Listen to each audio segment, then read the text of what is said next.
నమస్తే, welcome to Andhraprabha. నేను తేజస్వి. తెలుగు రాష్ట్రాల్లో ఎన్నికలు టీఎస్ఆర్టీసీకి ఆదాయ వనరులుగా నిలిచాయి. ఓటర్లను దృష్టిలో పెట్టుకుని ఆర్టీసీ అదనపు బస్సులు తిప్పడంలో పోలింగ్ రోజు తర్వాత రోజున మొత్తం 39.22 కోట్ల ఆదాయం సమకూరింది. ఎన్నికల సమయంలో 3,500 పైచిలుకు బస్సులను రెండు తెలుగు రాష్ట్రాలకు ఆర్టీసీ నడిపించింది. తెలంగాణలో సుమారు 1,500 బస్సులు, ఆంధ్రప్రదేశ్కు దాదాపు 1000కి పైగా బస్సులను నడిపించింది. జేబీఎస్, ఎంజీబీఎస్ వంటి ప్రధాన బస్టాండ్లతో పాటు ఎల్బీ నగర్, ఉప్పల్, కూకట్పల్లి, మియాపూర్, అరాంఘర్ తదితర ప్రాంతాల నుంచి ప్రత్యేక బస్సులను నడిపించింది. పోలింగ్ రోజు ఈ నెల 13న ఆర్టీసీ బస్సులో 54 లక్షల మంది ప్రయాణించగా తద్వారా సంస్థకి 24.22 కోట్ల ఆదాయం సమకూరింది.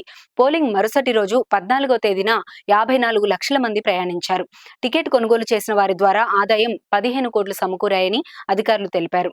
ఇందులో మహాలక్ష్మి ఉచిత ప్రయాణంతో 9 కోట్లు ఉన్నాయని వెల్లడించారు. అయితే ఈ మొత్తాన్ని ఆర్టీసీకి ప్రభుత్వం చెల్లించాల్సి ఉంటుంది. రెండో శనివారం ఆదివారంతో కలిసి రావడంతో చాలా మంది పోలింగ్ కు 2 రోజుల ముందే వెళ్లారు. మిగతా వారు వీలును బట్టి పోలింగ్ రోజు వరకు వెళ్లారు. కానీ చాలా వరకు 14వ తేదీ తిరిగి హైదరాబాద్ తో పాటు తెలంగాణలో వివిధ ప్రాంతాలకు బయలుదేరి వెళ్లారు. బుధవారం తెలంగాణ ఆర్టీసీ బస్సులు కిక్కిరిశాయి. ఆ రోజు ఏకంగా 54 లక్షల మంది తెలంగాణ ఆర్టీసీ బస్సుల్లో ప్రయాణించారు. ఆ రోజు తెలంగాణ ఆర్టీసీ బస్సులు 35,32,000 కిలోమీటర్లు ప్రయాణించాయి. ఆక్యుపెన్సీ రేషియో 106%గా నమోదైంది. కిలోమీటర్కు 69 రూపాయల చొప్పున ఆదాయం సమకూరింది. మొత్తం 24,23,00,000 రూపాయల ఆదాయం పొంది రికార్డు సృష్టించింది.